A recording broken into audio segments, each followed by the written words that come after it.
And hello and good morning. We are live. I'm David Boles. This is Boles.tv. Oh, and my lights. There we go. You always have to give a little jingle jangle to wake it up. I don't know, just that one doesn't want to wake up. And we are live Monday through Friday, 9 a.m. And sometimes we wake up at 3 a.m. on Friday. And we can't go back to sleep and we've been up. And we've been waiting for this moment to talk about things. And it's one of those Fridays because I've been up since 3 a.m. 2:53, actually. But before we get to that, it's a little warm, 72 degrees currently in Jersey City. A little bit of lingering fog. And the really terrible news is that Saturday and Sunday we're going to get a taste of the hot, sweltering summer. 92 degrees, Saturday and Sunday. Hello and welcome. Wake up. It's going to be a hot one. And then back to 70 on Monday. That's like, why are they giving us this preview? The weather gods that walk the earth are punishing us for being independent thinkers.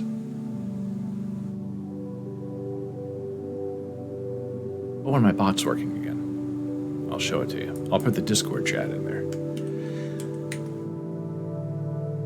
So what happens is every 30 days you have to re-log in. See, it says Boles bot and says Streamlabs. You have to log into Streamlabs and set your custom bot to another account on Twitch that you own, so it can come from your bot account, whatever you want to call it.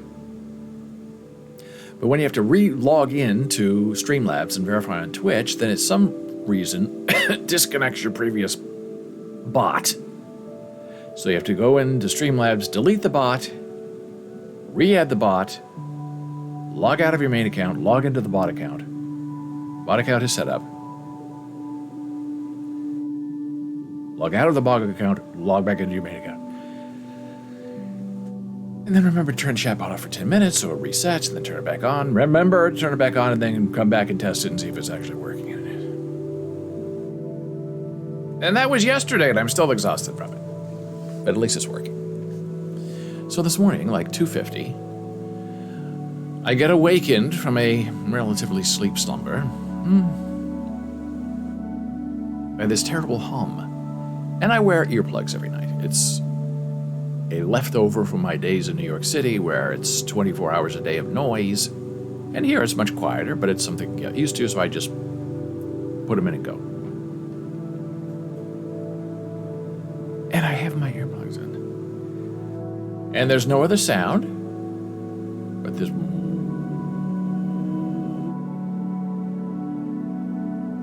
And it feels as if your brain is vibrating. And then, you read back and think back at 2:50 in the morning and thinking, oh my goodness, wasn't there something in Cuba where they were sending strange waves at people and pointing it at their ears and their brains with microwaves and frying them? And then I woke up and said, well, I don't think it's that. So I took out my earplugs. And the seemed to be coming from everywhere. So I kind of got up, walked around the apartment, different rooms. It was there, but strongest near our bedroom window. So I thought, wow, that's really weird. And it would go for like 10 minutes, and then it would stop. So I went back to bed, turned on the radio, put my earplugs back in. 10 minutes again, back. This went on for like an hour. So then I did what every sane person does at 5:30 in the morning when I actually got out of bed after tossing and turning and listening to the radio for a couple of hours. I went right to Reddit and to the Jersey City group and said, hey, anybody know what this sound was? Because the group is very responsive. And there are people who live in these 3 towers in which I live who talk about living in the clouds. They know what's going on. If there's an explosion somewhere, somebody says, hey, did you hear that explosion? Yeah, it was fireworks. Or, yeah, they're building a new building. So I said, hey, did anybody hear something like at 3 in the morning? There was this... It was... brain shaking. And pretty soon, someone replied and said, well, actually, there's one person in that group who always replies, no matter where you are, if you live in a nice building, what I say, an expensive building, which we sort of do, that person replies to every post with 2 words, all capped, luxury living. And it's always meant to be mean and sarcastic, and it does hurt a little bit. But it is funny, because all these first world problem people, I couldn't sleep last night, there was a rumble over in my brain, were there fireworks last night? Luxury living.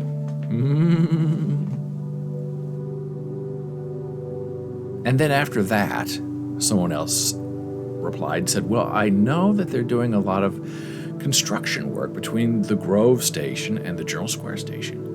And when they do that, they're lifting heavy things and they don't use the electric trains, they use the diesel trains. So from what you're describing, it sounds like it's the diesel train bringing stuff in or taking stuff out that's idling at the Journal Square station for 10 minutes and then leaving. And then it comes back. And then it leaves and comes back. I said, well, that's good. That makes sense. Thank you so much. And then, especially on Reddit, you always get that one person. Not the luxury living person, but someone else who, will, I'm going to click on that username and I'm going to go see what they posted in the past. Train rumbling, burn up his brain. I'm going to see what else he said.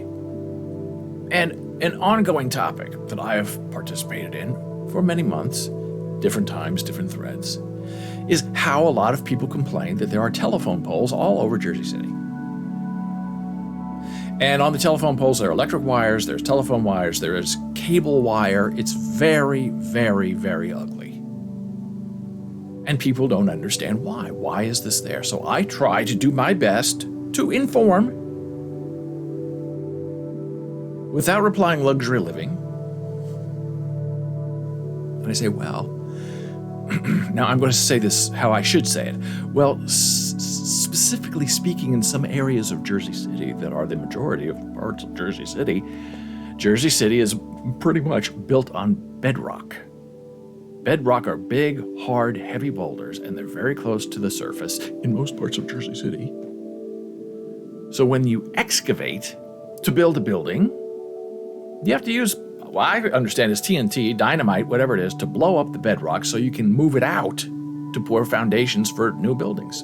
Tall buildings, new houses. You go into a basement in some parts of Jersey City, and you take down the drywall and you see the outside wall is rock.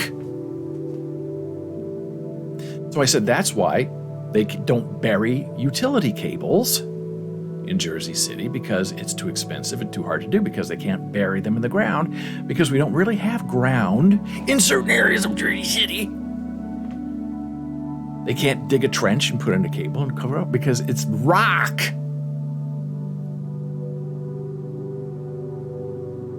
So of course, someone who clicked on my thumb, look what he said about this. Oh, that's not true. And this person replied, well, in downtown Jersey City, it's built on sediment, so there's no bedrock. I don't know what you're talking about burying the cables.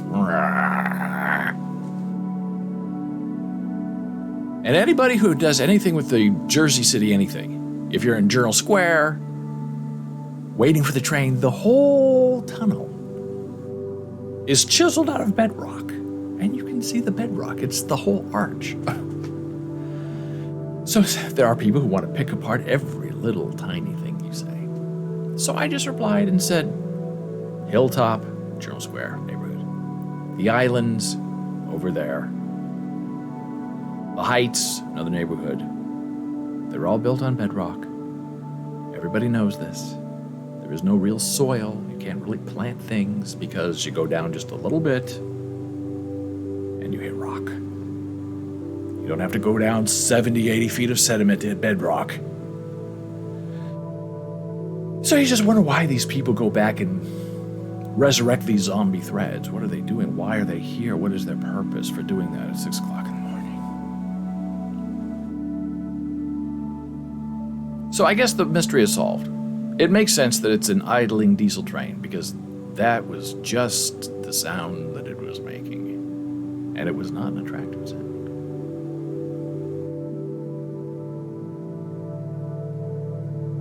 Now, speaking of going back in time and relict threads, I also ye shall awaken this morning to I'm getting hotboxed by my neighbor. Luxury living. I get a notification from Facebook saying, not hey, but you have violated community standards. If you continue to do this, we're going to take you off of Facebook forever. Not even a meow meow, but a mew mew. Meow.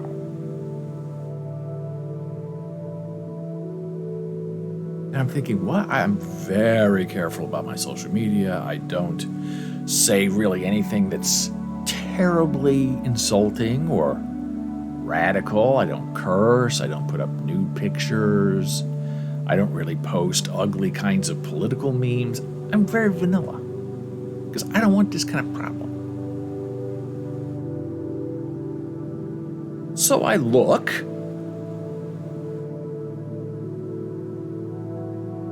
and they have gone back in time to 2017, September 11th, 2017. And for some reason, resurrected, just like that person on Reddit did, resurrected an old post of mine saying that this violates community standards. How dare you, sir? And I'm thinking, why? What? What'd I do? Why are you picking on me? So I posted this on Twitter. I said, hey, help me out here. Facebook just told me I violated community standards with this post from 2017. I thought I was making a genius connection between Andrew Wyeth's house on a hill and this photograph. But I'm a violator. So I clicked and said, you can't disagree and say this doesn't violate community standards. You can only disagree and say, I believe posts like this may be allowed by community standards. So I did, and we'll see. But I want to know, well, I think I know, but I want to know why the Facebook machinery is going back on my account to 2017, looking for things to get me on. Your post goes against our community standards on adult sexual solicitation. Only people who manage David Boles can see this post. We have these standards to help keep people safe. Repeatedly violating our community standards can cause further account restrictions. If you think we've made a mistake, you can disagree with the decision. Oh, I disagree. So this is on my main Facebook business page.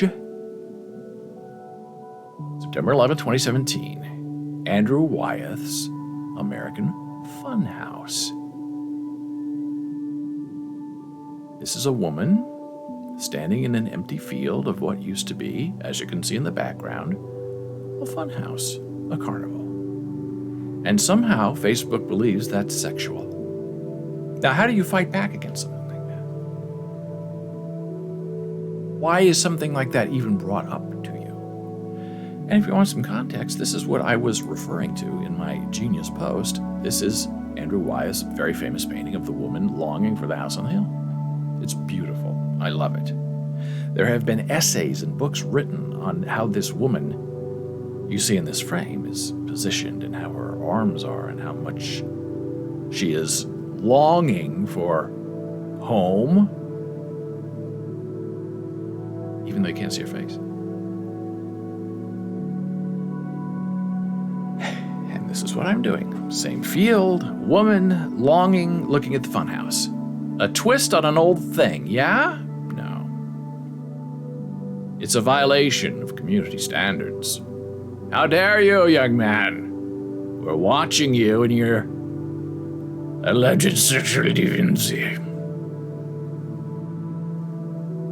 Really puts a chill on your day, especially since you've been awakened at 2:53 a.m. by a diesel train idling right next to your bedroom. And we're high up, and we're really not that next. We're pretty high up. Meow. Now, the only thing I can think of is that I do have a rather big meeting today with, let's say, a company like a Facebook. And everything has been signed, sealed, delivered, right? Okay. And yet these people want to have a phone call that magically this morning, around the same time as this violation, turned into a Zoom meeting. Okay. For a week you wanted to talk to me on the phone, and now all of a sudden in the morning on the violation day you want to have a Zoom meeting. And they're totally unrelated things. This has the meeting has nothing to do with anything like this content, nothing. But it does make you wonder, I'm having a big meeting, and somehow, some way, someone has gone back in time, at least 5 years, to scour my account, to look for some kind of violation that they're going to try to get me on today. I don't know. Now, do I bring this up, or do I pretend it didn't happen? Let them bring it up? I don't know. I mean, if you know me, I want to bring it up. Hey, how are you? Well, I do believe there's no such thing as a coincidence. Except in the case of John Fetterman having a stroke on the day I wrote an article about him. That was a coincidence. I had nothing to do with it. But this violation and a subsequent meeting 5 hours later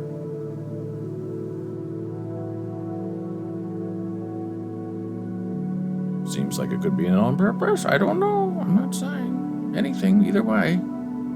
I do find it curious.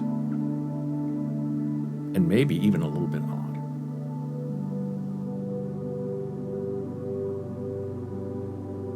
And so my friends on Facebook, on the Twitter, are kind of responding how you can get busted for a 5-year-old post. It's very weird to me.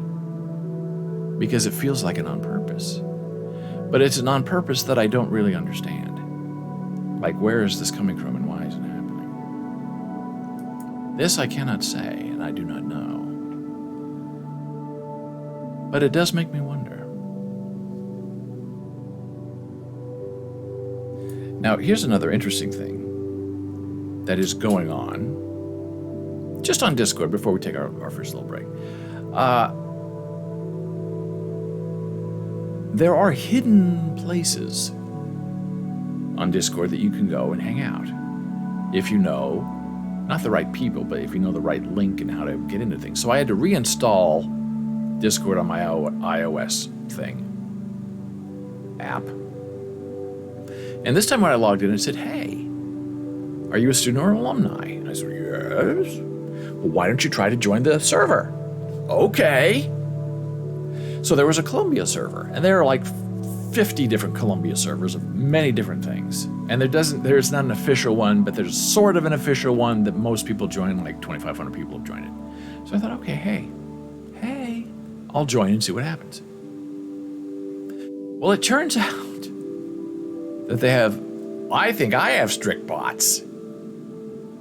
They use CarlBot, and they have that bot set up within an inch of your life. And you have to verify via your school email. Well, when you're an old person like me, and you graduated in 1991 with an MFA, you don't have email. There is no email. You don't even have a username, because everything was done in person. Your username, ID, was your social security account. That's what they used to use. And then they said, oh, that's not safe or efficient. But, hey, once you graduate years later, you can go back and say, hey, I'm an alumni, I graduated here, here, here, and here, and you talk to the technical people, and they set up an ID for you that you can then log in and say, hey, I can log into the alumni portal, and you can say, hey, and get access to the library. And eventually, as the years progressed, email. So you have the ugly email address, which is usually your initials and a number, that is tied to @columbia.edu. But when you graduate, you have to change that email address because they think that columbia.edu is a current email address, meaning your current staff, current faculty, or current student. Now, some universities don't care. Your email address is your email address. You're part of us forever. Go forth and conquer. And there are some schools like Columbia who say, no. We're moving you, if you ask, set it up to a alumni account. But it's not really an alumni account. It's more like a forwarding account that does happen to be Gmail. So you take your original ugly email address, forward it to your already set up, alumni email address that is actually a beautiful, thank you, email address. And then you're getting email both places. Hey, there's Gordon. The commissioner is with us today. My work email starts with GZD 2001. I asked why Z? They said, well, hey, it's usually the first two letters of your name, your last initial, then a number. But heaven forbid they call me God 2001. That's interesting. Now, have you accepted GOD 2001? Because I know you don't. Spell that out. Or would you have accepted it because it was out of your control? That's an interesting question. And I remember when email first started, I had a very good friend at University of Nebraska, and your email address could only be 8 letters. And most of them was your first initial, period, and then your last name. And most people, that fit. And my friend Kevin Hoffeditz, who is now at SMU, he's a dean there now, his email address was K. Hoffedit. They left off the Z because it didn't fit. And eventually, you could extend it and lengthen it, but he didn't want to because for 10 years he was Kevin Hoffedit. And people would say, Hoffedit? I thought your name has a Z on it. He does. So if you're at an institution, you could figure out what someone's email address was just by their first initial, a dot, and then the next however many letters that would make up 8 altogether. So then you go on the Columbia server, you try to join. They say, put in your email address. And verified email addresses there were like 6 of them, Barnard, NY, but not the alumni address. The alumni address is caa.columbia.edu. So if I wanted to get on their server, and there's no way to contact them unless you go get on their server, I have to use my original ugly email address and then go in and have it forwarded to my alumni address. Gordon says, I guess I would have taken whatever they gave me. At Petty, I was G. Davies for that 8-character reason. Oh my gosh, it's so ridiculous. Once at the DMV, they pulled waiting number 666 on a ticket for me. And the lady looked at it, ripped it up, and pulled another number for me, saying, oh, I'm not giving you that. Oh, that's funny. I've told the story where growing up that our phone number as a child in Nebraska ended in 6660. And there were people who refused to call us because it was an evil number. And I asked my mother about it. She's not superstitious at all. And she said, oh, come on. But today, would I fix it? I would probably fix it because it is a little freaky. 6660. And you can hear sometimes people go, ooh, oh. And then they said, well, that's easy to remember. So I actually had to go in yesterday because they changed their email forwarding. Before you could forward to any email address you wanted, from your columbia.edu email address. And then I guess in 2020 they changed it and said, no, only these approved email addresses will we forward to because people are impersonating us and it's not secure. And one of the only options for an old alumni who never had email was the caa.columbia.edu email address, which I then did. And then they said it takes an hour to update. And then I waited an hour and went back to the server, Carl bot, verify, here's my Columbia.edu email address, wait for it to forward, put in the word that we send to you, and you're verified. So that all worked finally after about 3 hours of trying to figure out what was going wrong. Got on the server, introduced myself this morning, and then I said, because I can't get into all the parts of the server, I said, hey, introductions. I'm this person. Hey, by the way, hey, maybe you could add caa.columbia.edu as a whitelisted email address. It would make it a lot easier for us old people. And I just got a little reply saying, hey, we'll definitely add it. Whoa! Success. So you measure the successes in little bits at a time. Diesel trains, Facebook censorship, and then getting onto the Columbia Discord server. It's that time of day again for a very brief but fun blood pressure break. Returning in a moment.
Reddit fight. Okay, just someone's just replying to me and saying, oh, no, no, no.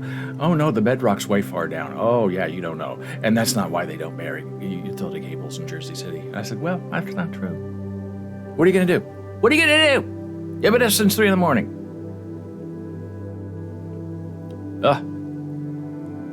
People have nothing better to do than to get on a live stream and complain. I mean, get on Reddit and complain to other people.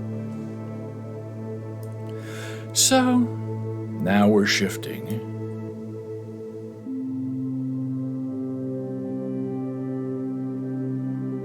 to talk about what we talked about just briefly yesterday, because then we have a little more information. And this is about XQC gambling on his Twitch stream. And you really can't talk about Twitch without talking about XQC. And people are very upset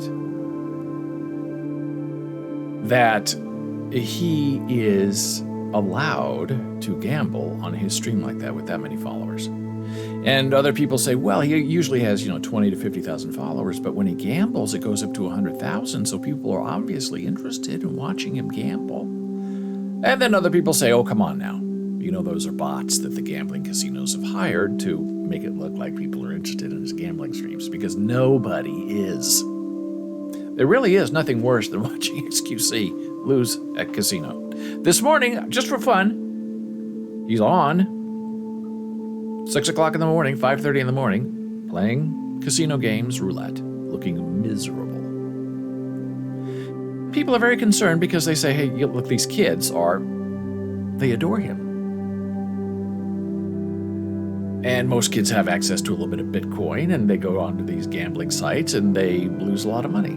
And here's the trick that I didn't realize that I'm going to share with you today. And this comes from people who appear to know, backed up by other people who appear to know, because they worked on these online gambling websites.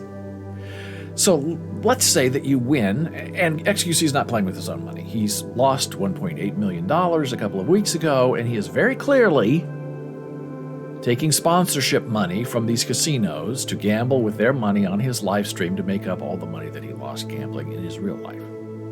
That is what it appears the analysis is. I'm not saying that's what I think, because I don't know.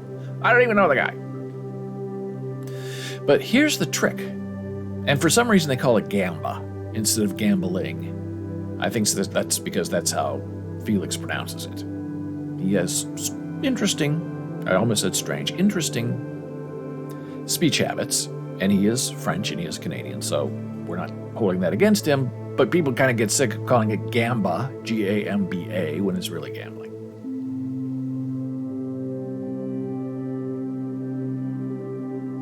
When you win, let's say $1 million online, you are so happy, you are so ecstatic, oh my God. And you want to go cash out. The first thing they do is age verify you. And if you're underage, under 21, you don't get your money. If you then verify your age as being over 21, they don't give you your money. Most of them. And you're saying, wait a minute, I just won $1 million, I want my money. And after a few days, their technical support will get back to you and say, hey, did you read all those papers we sent you when you signed up for our service? Well, go read this little piece that says that we legally have the right to pay you in installments or in one lump sum, your payout, over 5 years. Which means we can pay you on year 4, 364 days into that year, your payout. But you're going to have to wait 5 years to get it. And people are outraged and furious. And if you were smart, you would just never go back there again and just leave that account there and go back in 5 years and get your money. But these casinos know people who gamble don't have that mentality. They're going to go in there and gamble away that $1 million over the next 5 years. It's very smart, very nasty. And if you're a little kid, betting $1, $5, $15 at a time to be like Felix, you're setting yourself up for a world of hurt. And gambling is an interesting addiction that is sort of socially accepted. Gamble on the Super Bowl, bet your friends, play a little poker. And I'm reminded of an acquaintance of mine from many years ago. Super successful. Wrote every script for a major television police drama that was on for 10 years. Then he wrote a very successful HBO show. And he used to have a heroin problem. He got over that, but he replaced it with a gambling problem. And he lived in California, and his gambling addiction was to horse racing. Okay.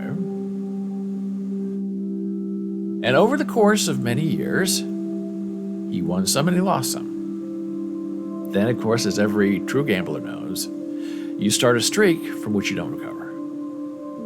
And he lost every penny that he had earned over the course of his writing career. And he was a very successful genius writer. And he lost $150 million in gambling on horses. Now, he just happened to be married to a beautiful, smart wife who went to Yale, and he met her while he was teaching at Yale. And they had young children and a beautiful house. And the day came where he had to sit down with her and say, I'm sure it was this, hey, honey, you know this beautiful house we're living in? It doesn't belong to us anymore.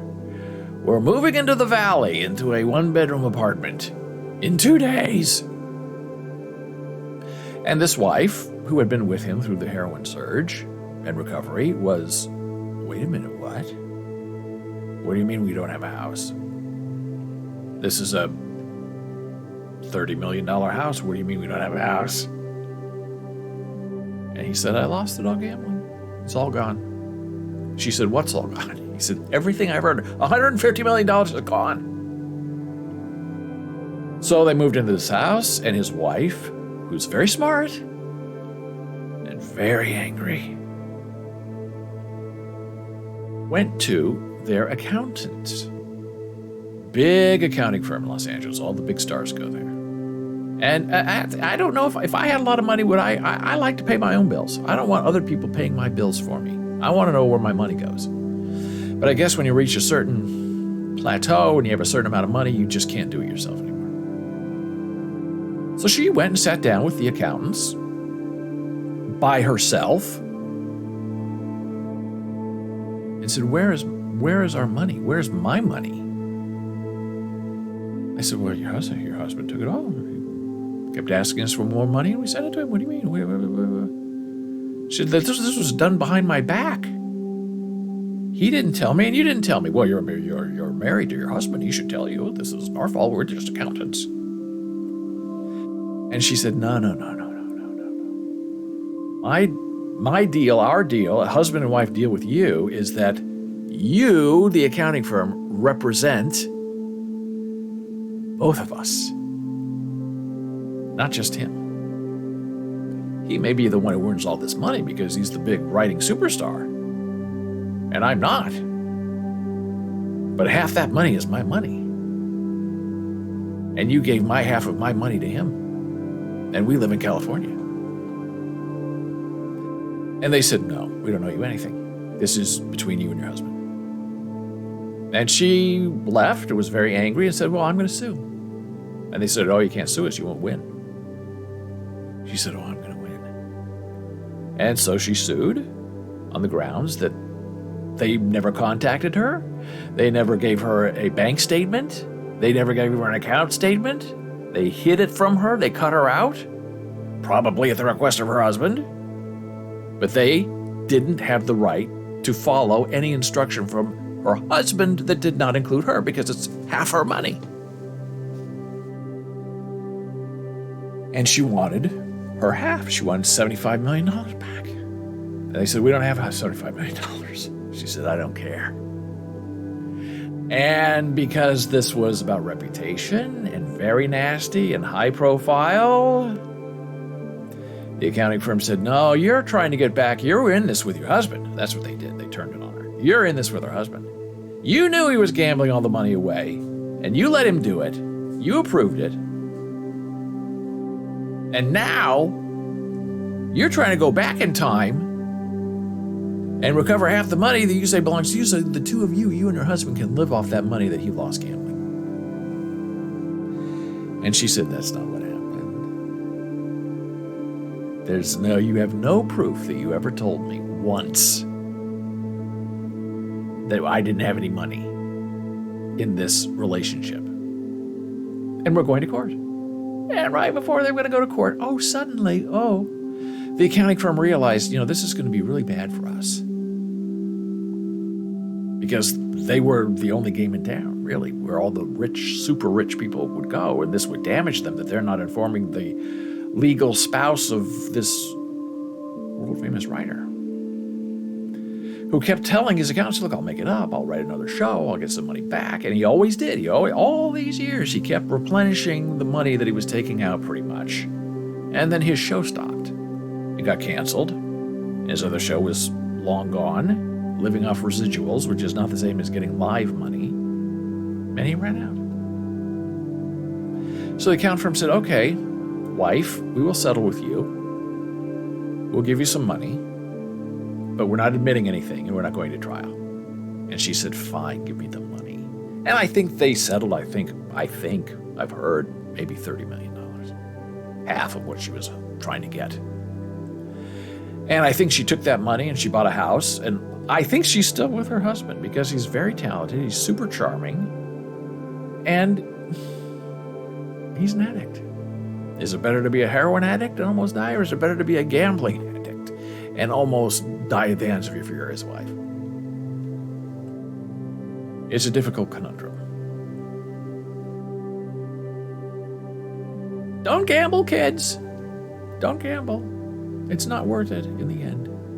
You won't make $8 million a year like XQC, and you won't make $150 writing a TV show. Not anymore. That whole economy has changed. And now I have to take a very brief break to help Jana Marie set up a 10 o'clock Zoom meeting. And I want to give her some time to make sure that everything's going to work. So we're going to take an early break and come right back. Back in a moment.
And we're back from break.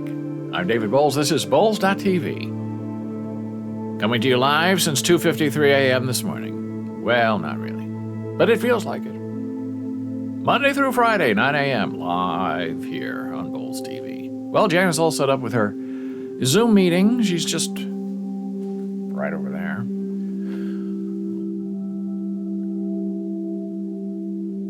So if you hear any sounds or things are falling or being knocked over, it's not me. It's the other ghost in the house.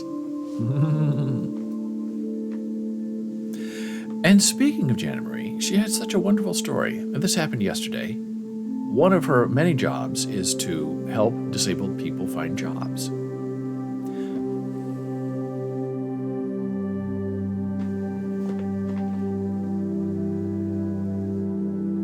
And there's an agency that was looking for people to kind of clean, like clean pool cleaners, clean workout areas of, apartment buildings. And not a lot of people want to do that kind of job. Well, when you're disabled and nobody will hire you, and you want to get, a steady job that pays pretty good money, you don't mind cleaning things. Because when you're cleaning things, you're not really having to deal with people. You can get a job coach for the first couple of weeks so you learn what's expected of you, and then they just kind of leave you on your own, go do your thing. So it's a good job for, deaf or disabled people who have maybe communication problems or don't know English very well, or the people you're working with don't know sign language. So she had this online Zoom meeting set up for about 4 of her consumers with interpreters and with this agency. And the agency really wanted to hire people, but they want to talk to you first and see if you're a reasonable person or if you're somehow insane. So that meeting was yesterday. And before the meeting, she had one consumer who was very nervous, wanted the job. And she didn't know what to do. And she learned that she really hadn't learned how to smile. And Janice said, it's not really something that, everybody just picks up. You've had a hard life, your culture is not really smiling. So you have to go practice in front of a mirror smiling, because you're going to be on Zoom and they want to see a friendly face. You have to smile. And the person said, well, do I show my teeth? Or do I just, smile with my lips? Interesting question. Janice said, I don't know. You have to go figure it out which one is easier for you to do and which one you think you look best. And she said, okay. So she practiced her smile and called Jen on the VP, the video phone, and practiced her smile with her. Very good.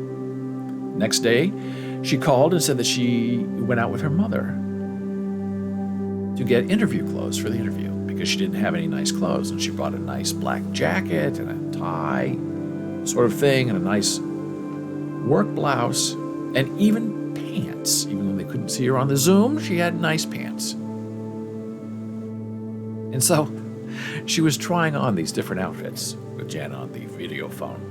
I say, well, does this look good? Does it holding them up? Does this look good? Does this look good? Yeah, this. And smiling.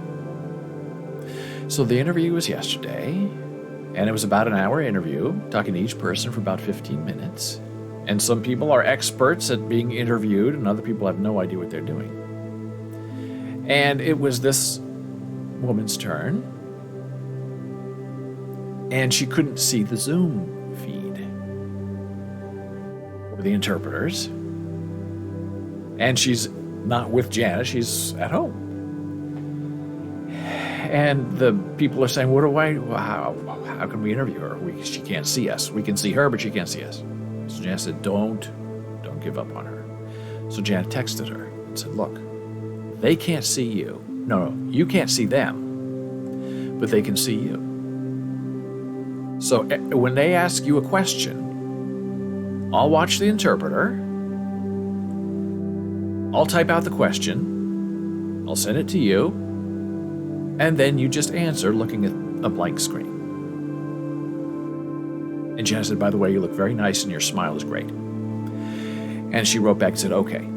And the work people knew this is what was going on. She was having technical difficulties. So that's the translation chain from the interviewer to the interpreter to Jana to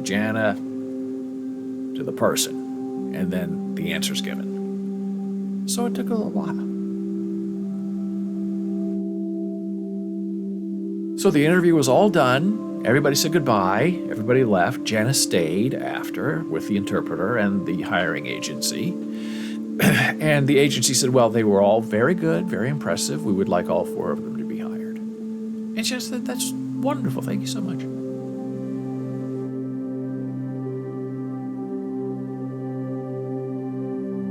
And so Jan finished the phone call, the Zoom call, and called everybody one by one and said, hey, you got in. You start on Monday, you're training, you have a job coach, don't worry about it.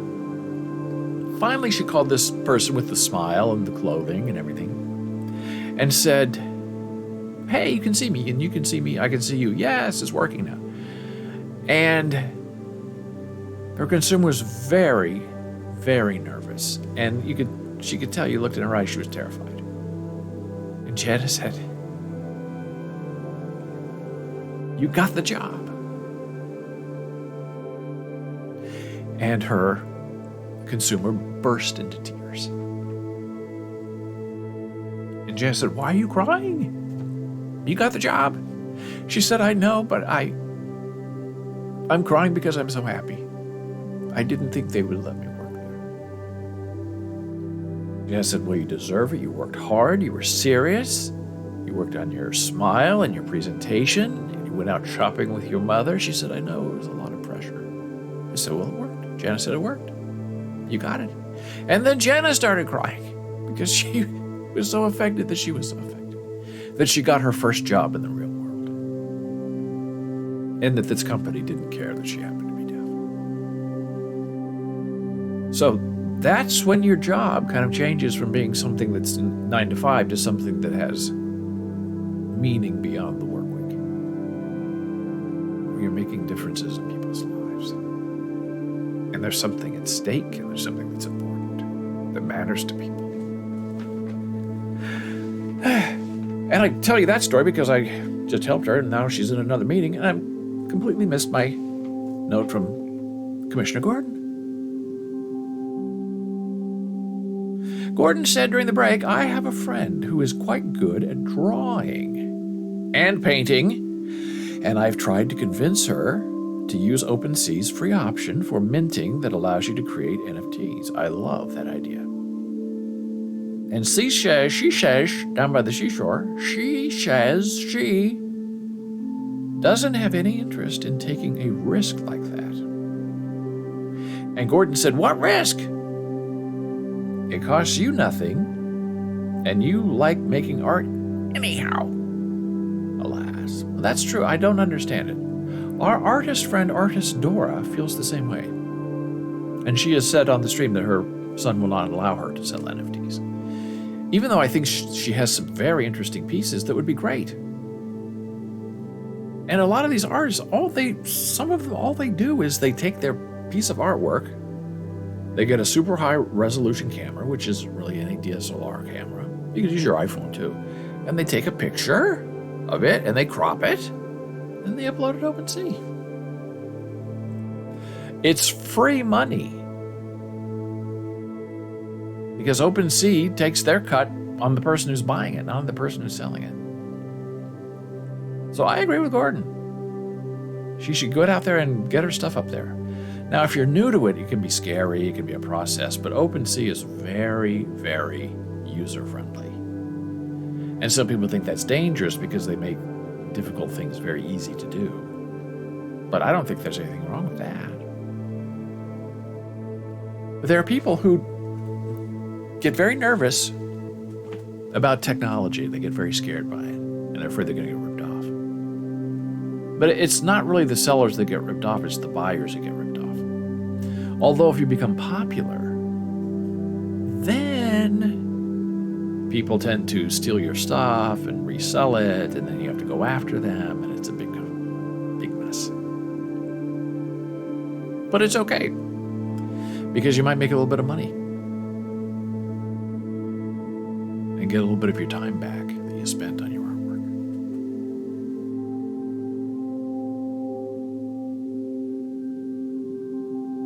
Well, this popped up this morning, and I do find it interesting. A head transplant. I love the cartoon. More cunning and evil than all the other globe brains combined is their leader, Atro. After looting planets, destroy them. That way there will be no clues left and no witnesses. Billions will die. So what, eh?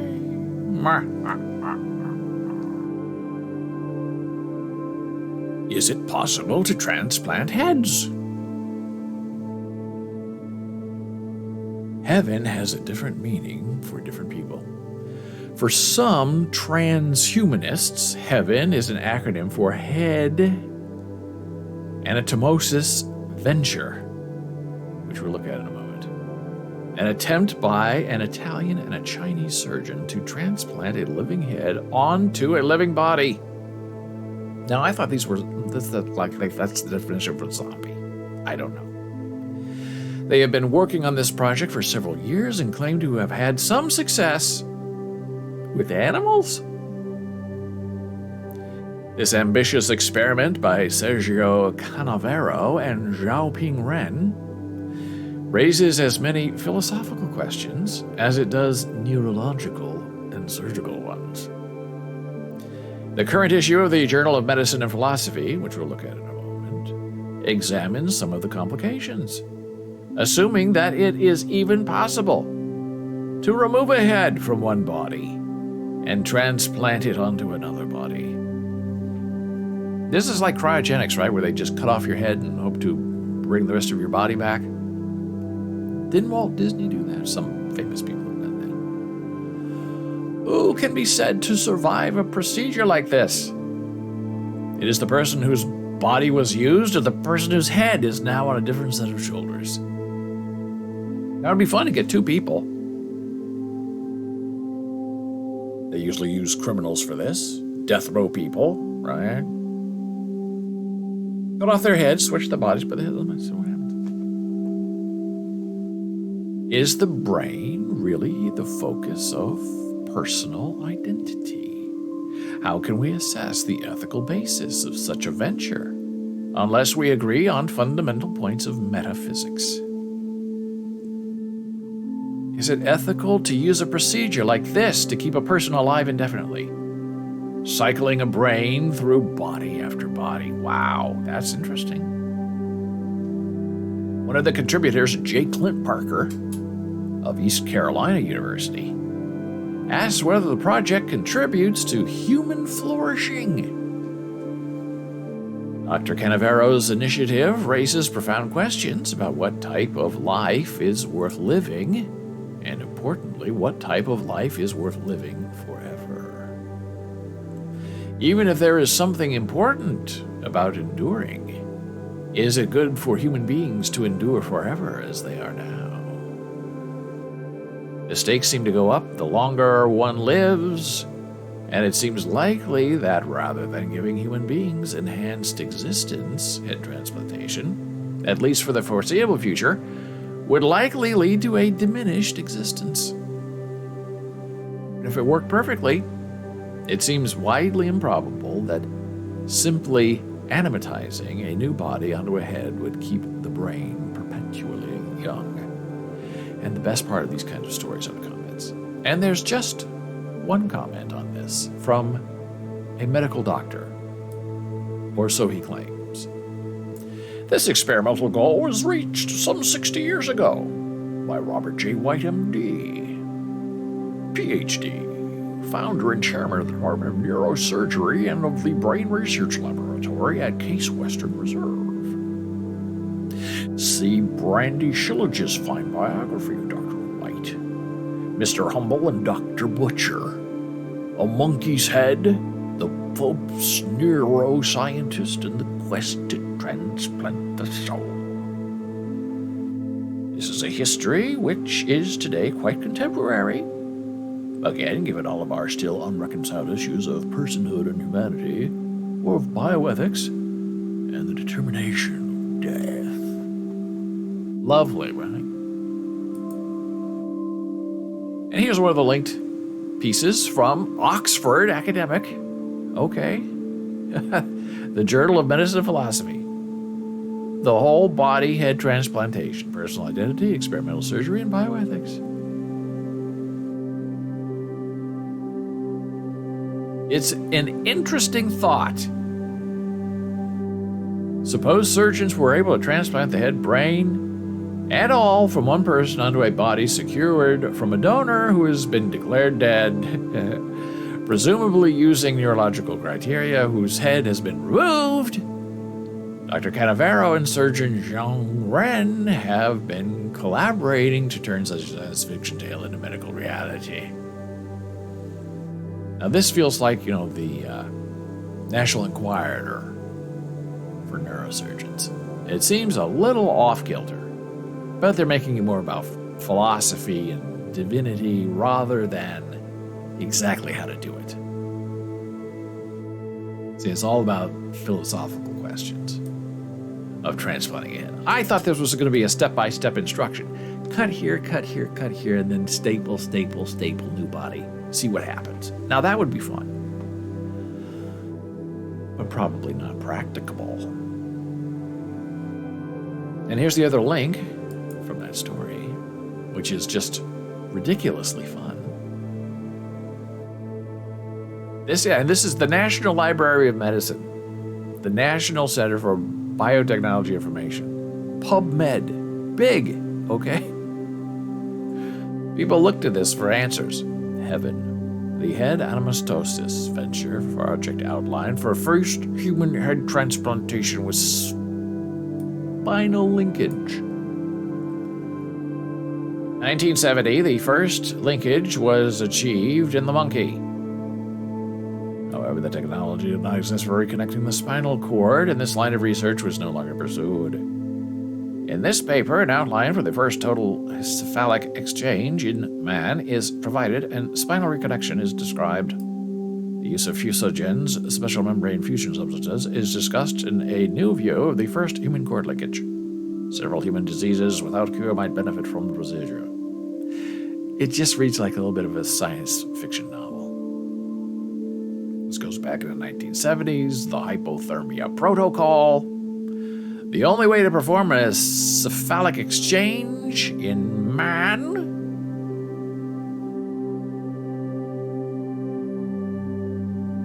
is to cool the body to such a low temperature to allow the surgeon to disconnect and report it to the donor. Okay, right there. Come on now.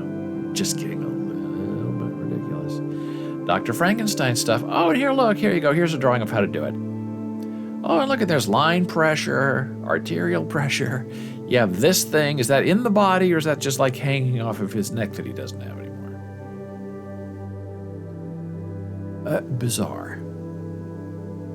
Very bizarre.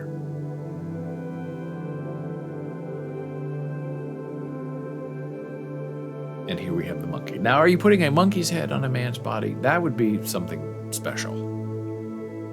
We can forget about the spinal cord for now. Just see if you can make the head work. And would the body follow the mind, or would the mind follow the body? Here we go again. Oh, spinal cord hypothermia. Cooling the spinal cord so we can transplant the head. I guess in some ways you have to be a little fanciful when it comes to this kind of thing. Because otherwise it just looks ridiculous. And it becomes a meme on a television show. In the seminal experiment, the rhesus monkey was sedated, tracheomatized, and mechanically respired. Then transected at C4 and C5 vertebral level. Surgical isolation was accomplished stepwise under antibiotic coverage. Well, this is just like a map of cruelty. Oof. All from the 1970s.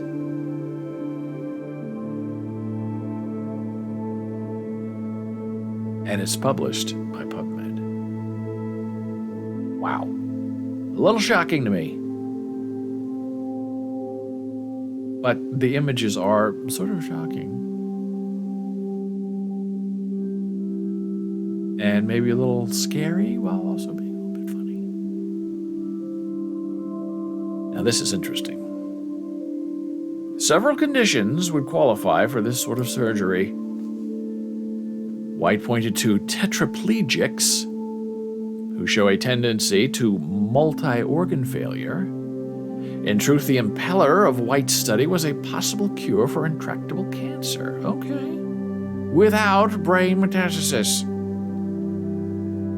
I believe that the first patient should be someone probably young, suffering from a condition leaving the brain, and mild intact while devastating the body, for instance. But by no means exclusively progressive muscular dystrophies or even several genetic and metabolic disorders of youth. These are the source of huge suffering with no cure at hand. That we have to give up on. But not the head transplant.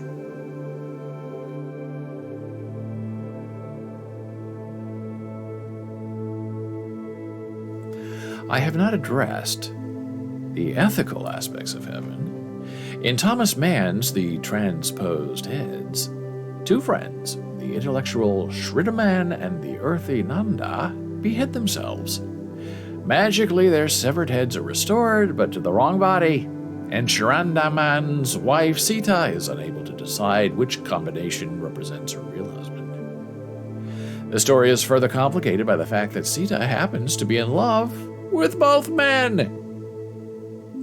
This short story highlights the ethical dilemma, that must be faced. The heaven-created chimera would carry the mind of the recipient, but should he or she reproduce, the offspring would carry the genetic inheritance of the donor. However, it is equally clear that horrible conditions without a hint of hope or improvement cannot be regulated to the dark corner of medicine. This paper lays out groundwork for the first successful human head transplant. So be it. 1970, the year of our Lord. It's wild, wacky, and a little scary. Back then, in the 70s, they thought this was going to happen within a couple of years. Just swap heads, see what it's like. If it doesn't work out, we'll just swap them back. And now, one more break, and we're back for more.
Whoops, and we're back from break.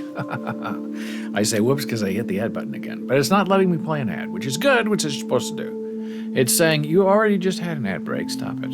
And so I did. And on the break, we had a new follower. Splorgen, thank you very much for being here. We hope you're doing well. As we try to continue on with our human condition live stream, which appears right here on Boles.tv. Monday through Friday at 9 a.m. Well, talking about head transplants.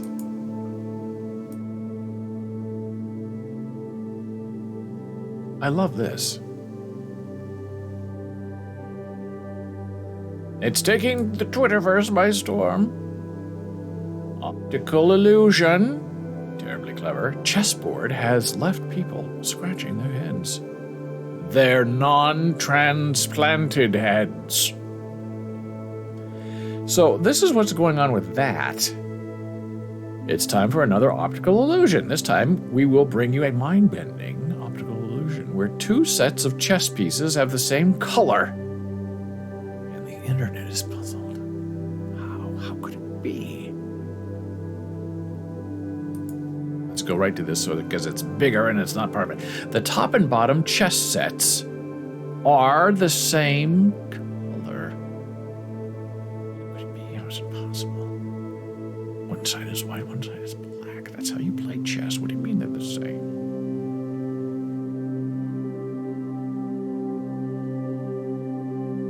A few people have rightly said I should have included the source.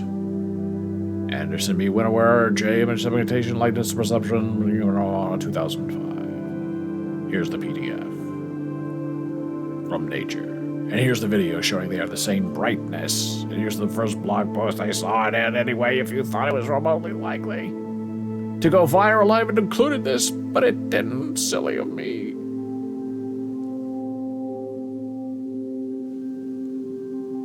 So, that's what this is about. These are the same colors.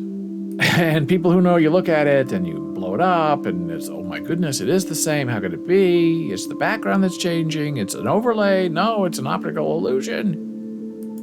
People are losing their heads over it. The illusion appears to show two sets of pieces, white and black, in a smoky environment. It's all pretty clear, right?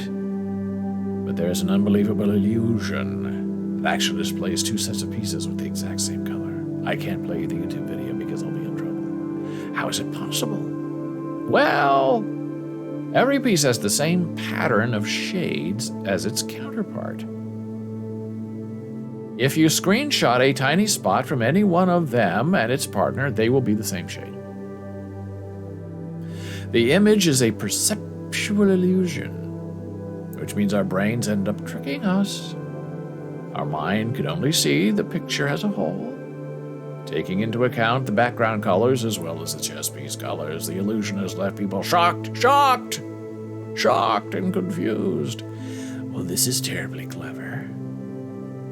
I'm so confused to who's trolling and who's genuinely not getting it.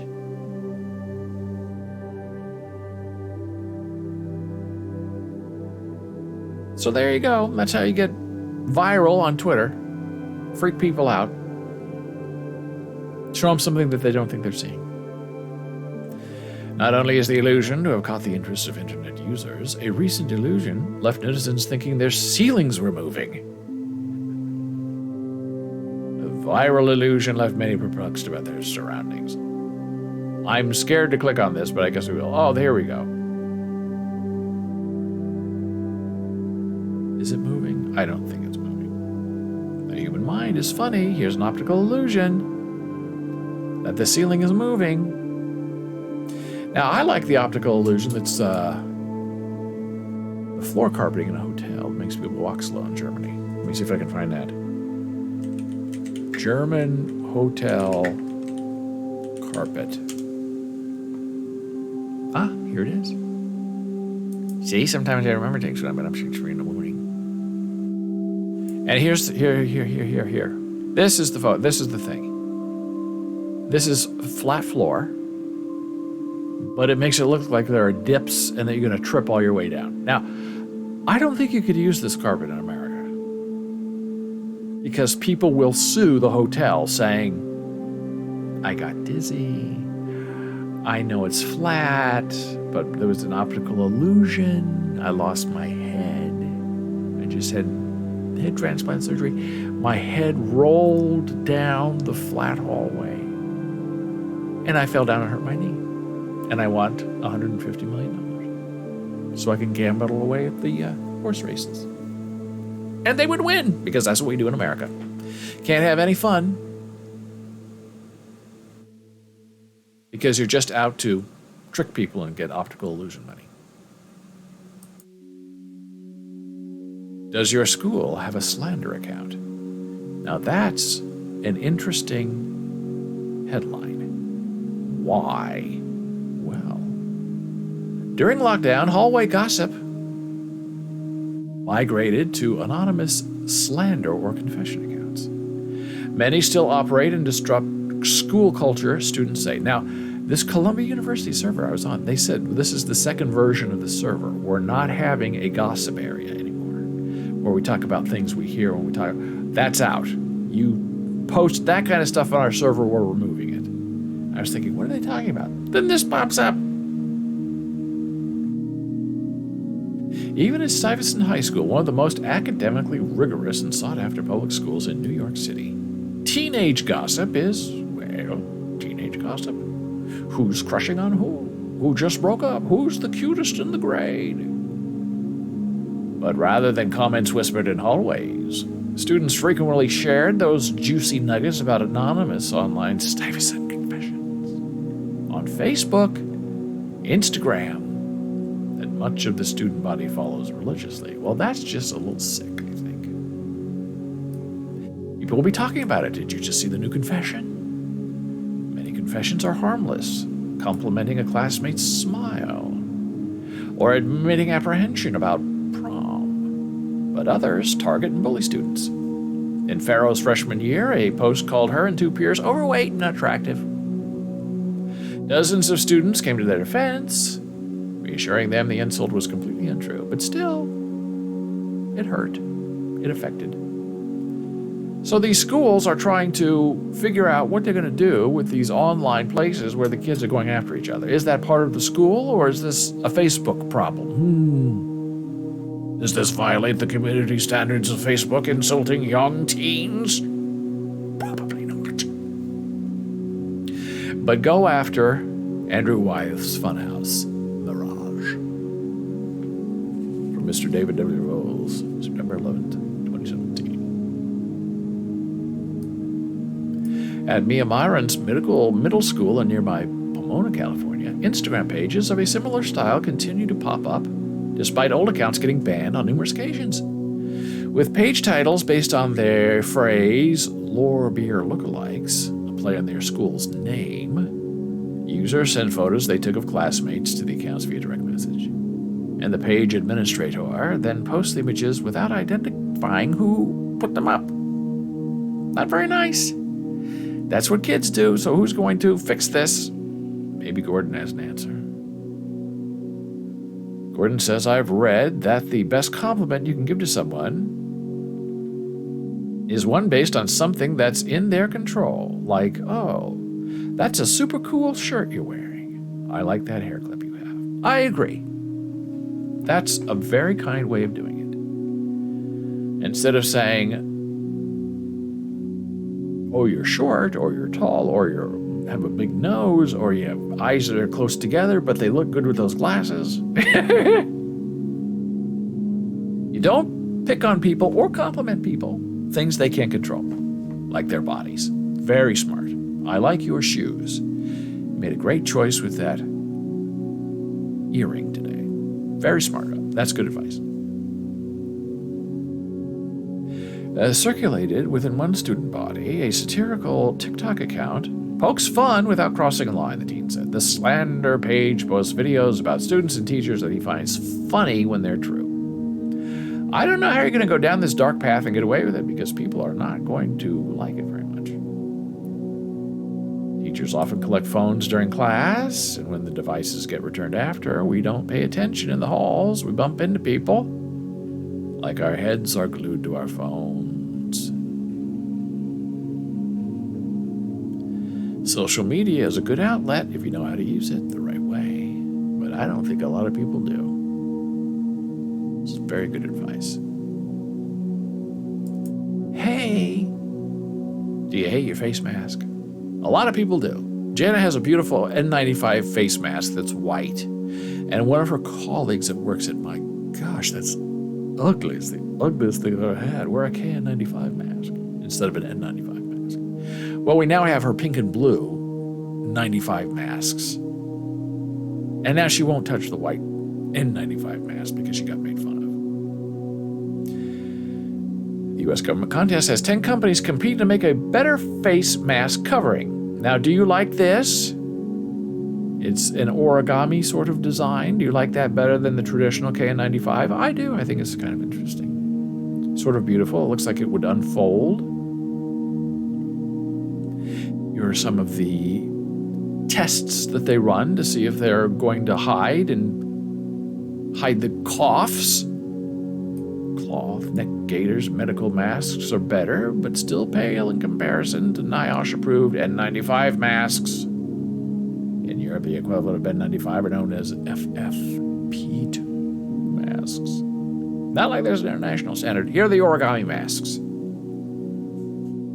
I think they're delightful. And you do look a little bit like something from an alien movie, but we do live in that future now.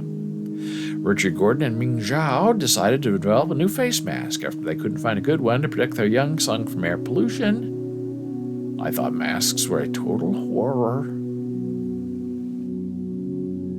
I like the rainbow one. So we have new masks coming. Now, would you wear something like that? No one wants that. The hard shell Atomo Blue mask has built-in fans that blow incoming air across filters and have a sensor that monitors air quality for pollution. It's interesting. I just don't think anybody would want to wear it. And we've seen the sneeze test. I'm all for a new mask. And speaking of masks, I mean musks. We're going to end the week on a high note and a low note, and they both happen to be the same moment. Elon Musk showing his private parts, $250,000 paid to shut her up, make it go away. A SpaceX flight attendant said Elon Musk exposed himself and propositioned her for sex. Documents show the company paid $250,000 for her silence. Oh, this is bad. And unfortunately, there's the ring of truth to it because it's a court case, and because he's not commenting on it because he doesn't want to, and because there are legal documents that are there that sort of prove this really happened. Now, he's calling this a hit job, and I say that might be very well true. People don't like you. As commentators say, Elon Musk has moved to Texas, and he's now said, I'm a Republican, not a Democrat. And the Democrats need to say good riddance and don't come back. You billionaires, you Jeff Bezoses, you Elon Musks, you're not for the tiny people. You're not for regular people. You're not like us. You're a big corporation. You just want tax breaks. That's all you're in it for. A flight attendant for SpaceX said Elon Musk asked her to do more during a massage. The billionaire founder exposed his private part and offered an erect private part, she says, and offered to buy her a horse. Hey, take a look at this. And then I'll buy you a horse. After she reported the incident to SpaceX, the company paid her $250,000 as part of a severance agreement. Oh, really? Okay, here's a lot of money, now leave. Get out. And it looks like it was her friend that came forward and spilled the beans. Maybe it wasn't beans Musk was spilling.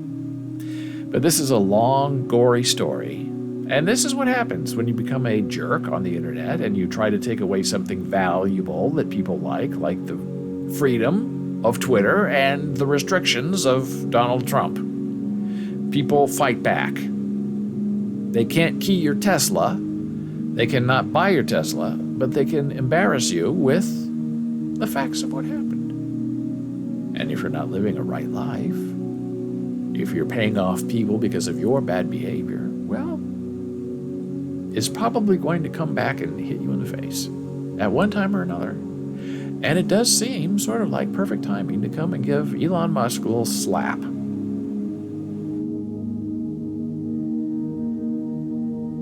His friend says, who's reporting this, when you choose to remain silent, you become part of that system. And there's an NDA that was filed, but right after they settled, California said you can't have NDAs as part of the settlement. You can't demand that the person settling remain silent.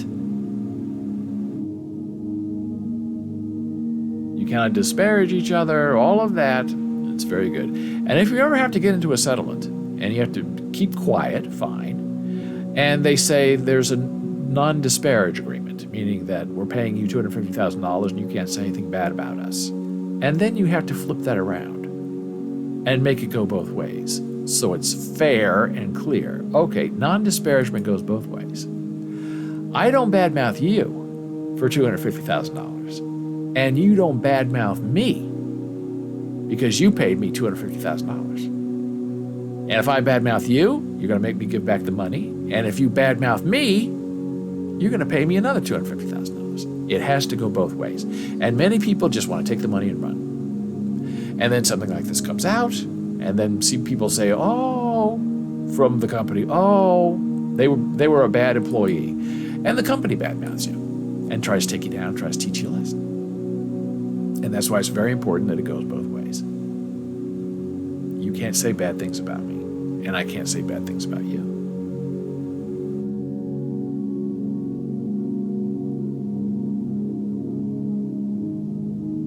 Oh, there's so much more to talk about. I'm reminded of the Peyton Manning incident with the non-disclosure agreement. I have a whole thing on child stars I thought we might talk about today, but we'll save all of that for Monday. Monday. It's just another, almost, soon to be here, Manic Monday. If we survive the weekend and 92 degrees 2 days in a row, that's going to be tough. People are not expecting that. We turned our air conditioners on for the first time this week, and it's only, what, May? It's not even a hot month yet. The terrible months are June, July, and August, and half of September. If you have any thoughts or questions, you can email me, david@boles.tv. If you have a question for Jan Marie, she's live tomorrow and on Sunday, 11 a.m. Eastern. Jana@boles.tv. On Facebook, we are BOLES. That is our page. Our socially responsible page. Thank you for having us, Gordon says. Thank you for being here, Gordon. You always make the show better. And on Instagram, we are Boles Books. On TikTok, we are Boles TV. And if you're interested in joining our fun Discord server, our friend Kathy G posted some interesting videos of her rehab. Getting her leg wrapped because of lymphedema. Playing a Price is Right game to rehab her arm that is very sore. Playing around with Jana on the video phone and putting things on her face, and Jana doesn't know she's doing it, but we have the evidence that it was done because the video is on our Discord server.